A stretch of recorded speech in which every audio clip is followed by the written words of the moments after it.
Senhor presidente, senhores deputados, agora nós estamos no momento do debate, presidente.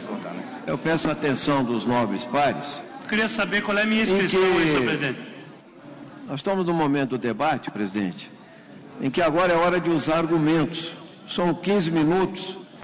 Eu queria usar argumentos e peço atenção daqueles que são contra e são a favor. Eu queria colocar o seguinte: primeiro, essa discussão, à luz da legislação internacional, das convenções internacionais de direitos humanos, de cartas da ONU, da Unicef, afronta as leis e acordos internacionais. É a primeira questão que eu queria colocar.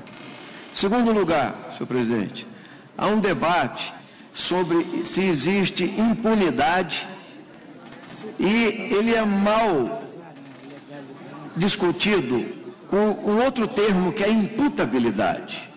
Aqui no Brasil já se responsabiliza os adolescentes por ato infracional. Aliás, no Estatuto tem 4 questões que mostram isso, que vai desde a prestação de serviços até a internação, passando pela liberdade vigiada.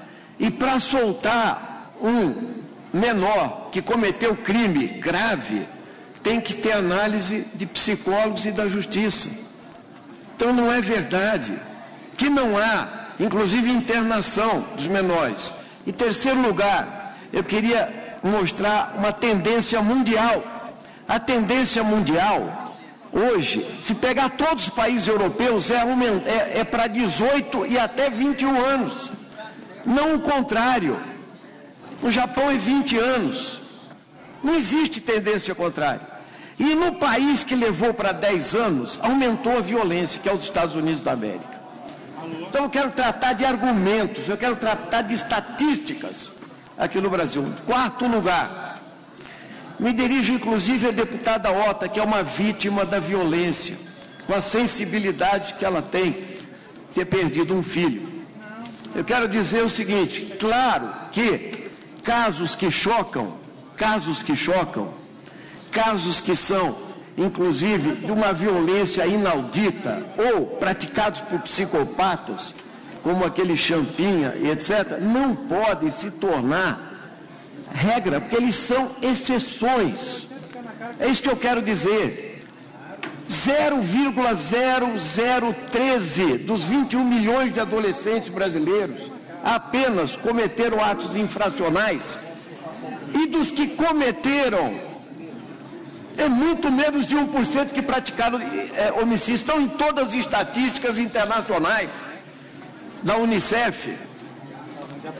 Então, nós temos que discutir uma outra questão, presidente, que é o seguinte: muito bem, vamos discutir a redução da maioridade penal, mas nós temos que discutir a eficácia da medida. Ou seja, quem vai provar que a redução da maioridade penal vai diminuir a violência? Porque onde foi feito não foi isso. E eu vou dizer por quê. Num país como o nosso, num país de terceiro mundo ainda, essa é que é a verdade, porque aqui as crianças não estão na escola em tempo integral, não há respostas ao acolhimento da juventude, na saúde, na educação, no lazer, no esporte, na estrutura familiar, na oportunidade, não há. Então, presidente, é óbvio que a violência é muito maior num país como esse. É óbvio que ela é muito maior e ela vai continuar sendo enquanto houver exclusão social. A resposta com mais violência e mais, quem dos deputados aqui teve uma CPI do sistema penitenciário nessa casa, que visitou todas as penitenciárias desse país praticamente? Pegue o relatório da CPI do sistema penitenciário. Colocar um adolescente dentro de um sistema prisional é dar a ele a oportunidade de ser um pós-graduado na criminalidade. Ali sim, que as quadrilhas, inclusive, o crime organizado está lá dentro. Quando não está, inclusive, nas instituições e que estão internados menores. Então eu quero saber, e os nobres pares têm que dizer como é que eles provam a eficácia dessa medida, senhor presidente. Não há como mostrar isso. Se fosse essa a tendência, seria a tendência mundial, que é o contrário. Então, o que nós queremos fazer aqui, na verdade, é um retrocesso, não um avanço. É um retrocesso. Agora, nós trabalhamos muito o senso comum. Nós divulgamos muito o senso comum.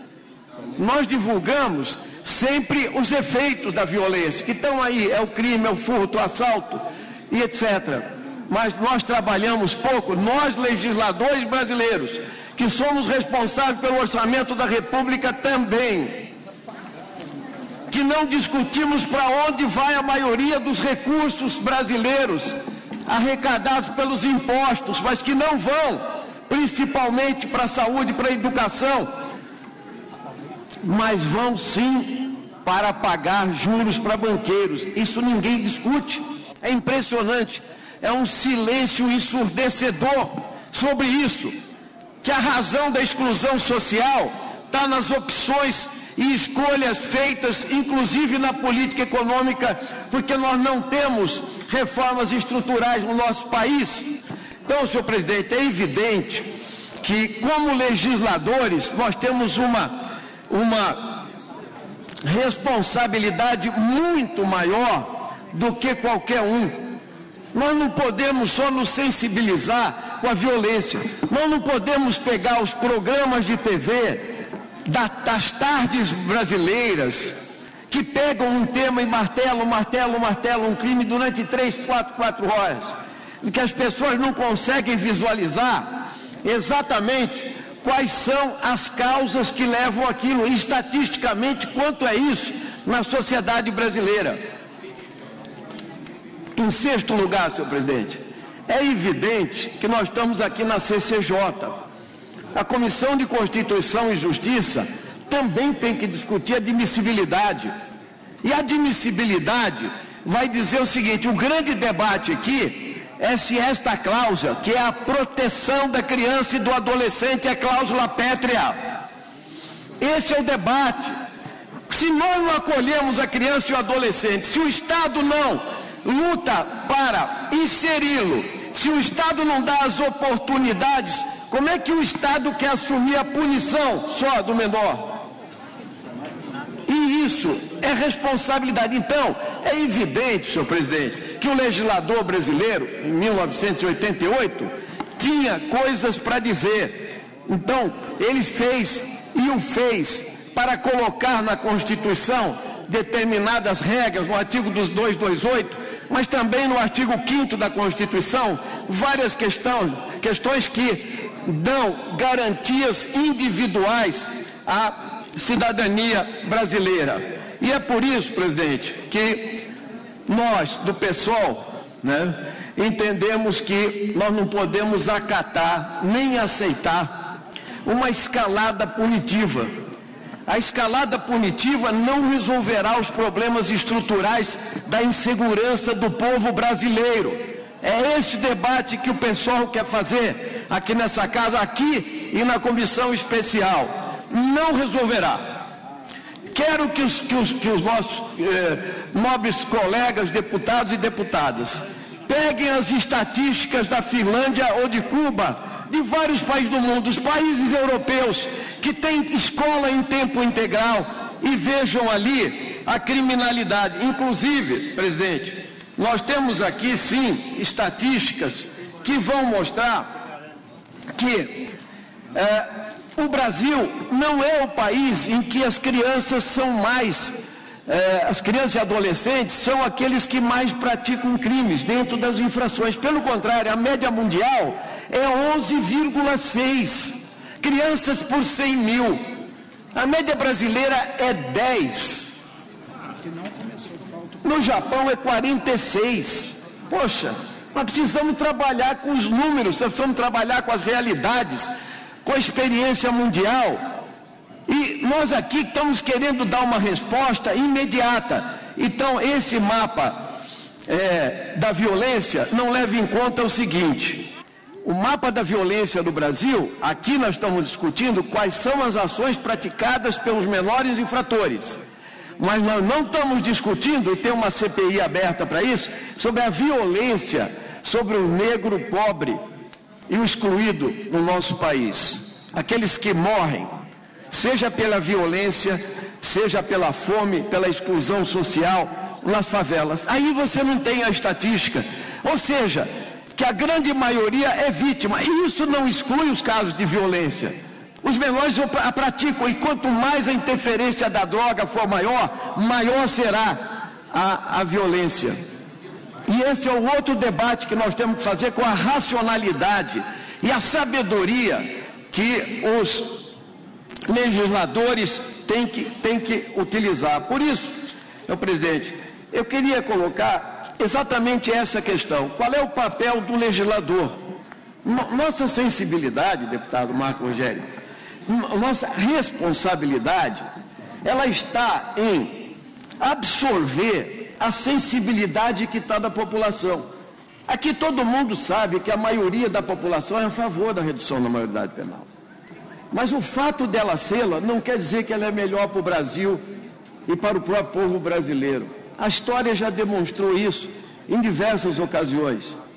É como se formam as maiorias e como é que as ideias majoritárias têm ou não um cunho humanitário, progressista, democrático. Não. Às vezes, mesmo quem vai ser vítima futura de uma ditadura apoia a ditadura. Aconteceu historicamente, inclusive na Segunda Guerra Mundial. E continua acontecendo aqui. Então, a nós é o seguinte, cabe captar a sensibilidade que está aí e dar as respostas estratégicas necessárias com a sabedoria política que interessa. E eu quero dizer a todos os parlamentares aqui presentes, nós não somos vingadores. As pessoas que são vítimas de violência podem ficar com raiva e pedir mais penas, pedir progressão, pedir mais violência, porque elas foram atingidas, mas os legisladores não têm esse direito de serem vingadores, eles têm que ter sabedoria política para atuar. E é essa discussão racional que eu queria trazer para os nobres pares, mostrando que a discussão sobre a segurança e o medo, ela precisa ser feita com muito mais propriedade, com muito mais intensidade, e eu aproveito, inclusive, senhor presidente, para trazer para os senhores, agradeço inclusive a atenção e o silêncio dos nobres pares, um texto que eu quero ler, um trecho, não tenho tempo para lê-lo, do escritor moçambicano Mia Couto, um dos maiores escritores da África, premiado, numa conferência que ele fez em Estoril, em Portugal, em 2011, ele foi chamado a discutir segurança. Eu quero que Vossas Excelências prestem atenção nesse texto. Ele diz num trecho aqui: para superarmos as ameaças domésticas, precisamos de mais polícia, mais prisões, mais segurança privada e menos privacidade. Para enfrentarmos as ameaças globais, precisamos de mais exércitos, mais serviços secretos e a suspensão temporária da nossa cidadania. Tá? Depois ele fala, todos sabemos que o caminho verdadeiro tem que ser outro. Todos sabemos que esse outro caminho poderia começar, por exemplo, pelo desejo de nos conhecermos melhor, ou seja, a realidade que nós vivemos, e conhecer esses que, de um outro lado, aprendemos a chamar de eles de um outro. E ele termina o texto, infelizmente eu não tenho tempo para ler, presidente, com a seguinte citação do Eduardo Galeano, escritor latino-americano. Isso aqui é Eduardo Galeano. Quero fechar minha fala com ele. Os que trabalham têm medo de perder o trabalho. Os que não trabalham têm medo de encontrar trabalho. Quando não tem medo da fome, tem medo da comida. Os civis têm medo dos militares. Os militares têm medo da falta de armas. E as armas têm medo da falta de guerras. E se calhar, acrescento eu, Mia Couto, agora eu, a quem tenha medo que o medo acabe. Eu quero terminar com isso, presidente. Terminou seu tempo. Nós queremos dizer, deputado Ivan, por favor. que nós não podemos nos basear, nós não podemos nos basear na teoria e na pressão do medo. Nós temos que ter a sabedoria de legisladores. Esses que ficam na TV a tarde inteira pregando mais violência, deveriam ler Mia Couto e Eduardo Galeano. Com a palavra o deputado Rodrigo Pessoa. Muito obrigado.